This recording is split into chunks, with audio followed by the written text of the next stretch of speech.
बिस्मिल्लाहिर्रहमानिर्रहीम। अस्सलाम वालेकुम। मैं हूं एजाज अली खान।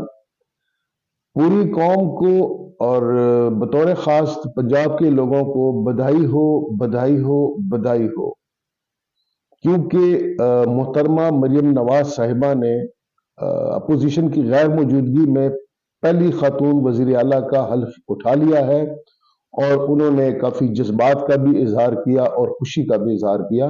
लिहाजा वो इस बात की मुस्तहिक हैं कि उनको बधाई दी जाए।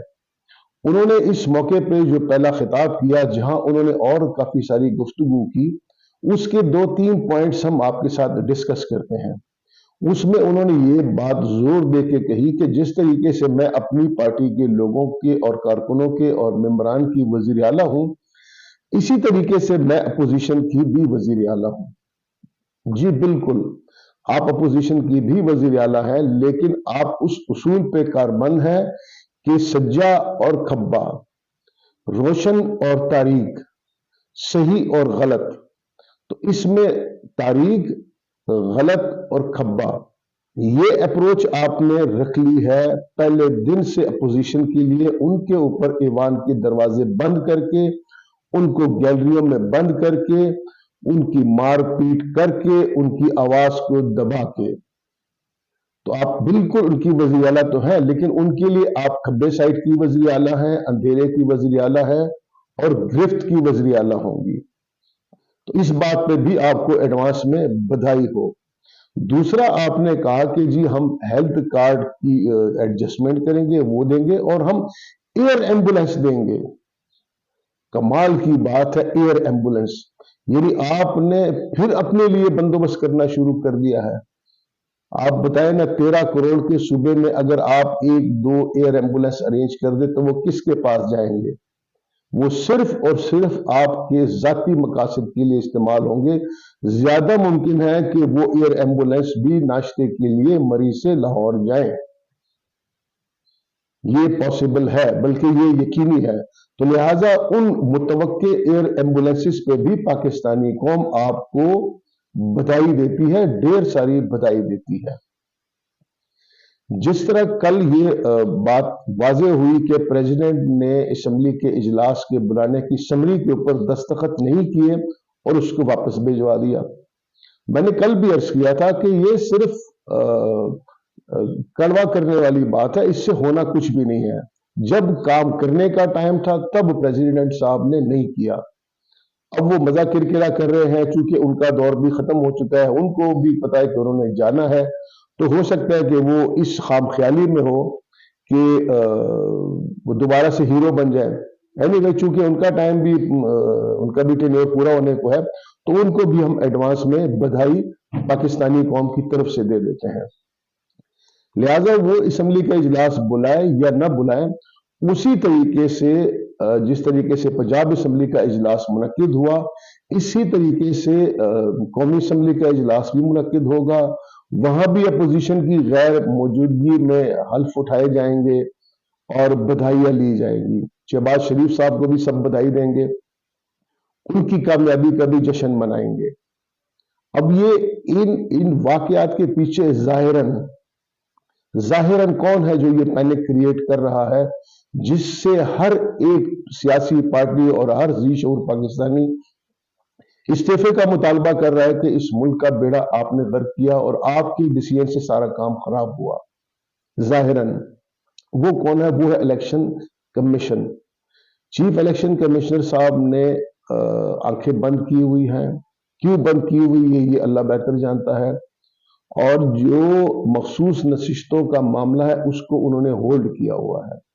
होल्ड किया हुआ है उस वक्त तक के जब तक के कौमी असम्बली का इजलास मुनक्किद न कर दिया जाए।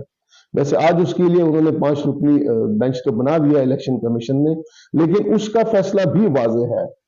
मतलब आप प्रेसिडेंट से चीजें ऑब्जर्व करते हो, सीखते हो और समझते हो, तो वहां भी बधाई वाली ही सूरत हाल होगी। वहां भी कोई बेहतरी नजर नहीं आएगी। इस पूरी गेम में चाहे कोई भी पार्टी हो, सबने एक बात इग्नोर की है।